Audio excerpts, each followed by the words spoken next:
Hello everyone, how are you doing? This is MD Tech here with another quick tutorial. In today's tutorial, I'm going to show you guys how to hopefully resolve if you're coming across an error message on your Windows 10 or Windows 11 computer that reads that a driver cannot be loaded on this device when you are attempting to restart your computer after installing an update. So this should hopefully be a pretty straightforward process, guys, and without further ado, let's go ahead and jump right into it. So typically this error message pertains to a driver issue, specifically the IQVW64E.sys driver.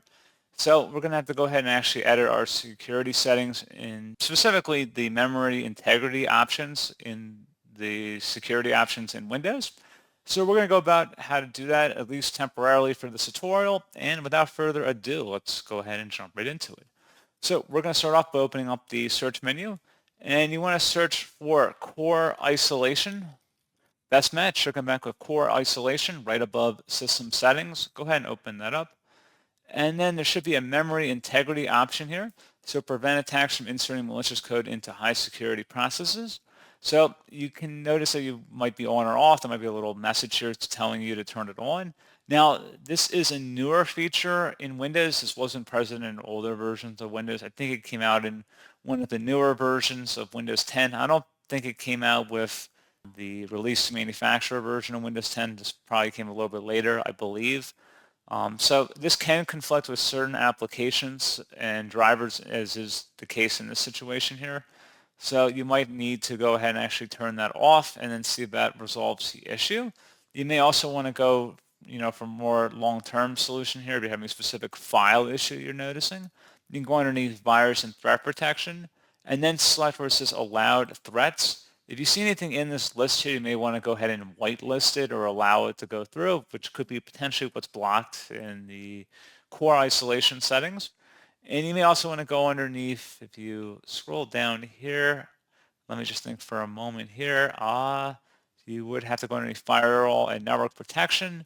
And you could also select allow NAF through the firewall as well. If you notice any certain programs in here that might be having this issue, you would select the change settings option and you would check mark the private and public option for that application. So again, something else you might want to look into here as well. And then once that is done, you want to close out of here. And I would suggest restarting your computer at this time.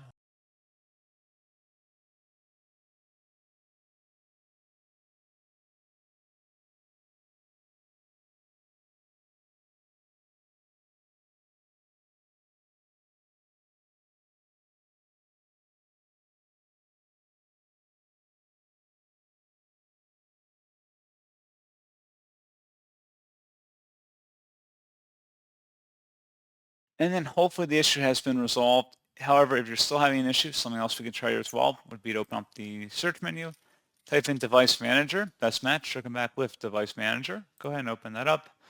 Double click on the display adapter entry in here, and then right click on the display adapter listed and select Update Driver. Select Browse My Computer for drivers, and then select Let me pick from a list of available drivers on my computer. If you have a manufacturer-specific one, I recommend selecting that. Otherwise, you can select the basic display adapter if that's the only option here. Then select Next, and give that a second, and then close out of here. And then, like I said, hopefully your issue has been resolved at this point. So, as always, thank you guys for watching this brief tutorial. I do hope I was able to help you out, and I do look forward to catching you all in the next tutorial. Goodbye.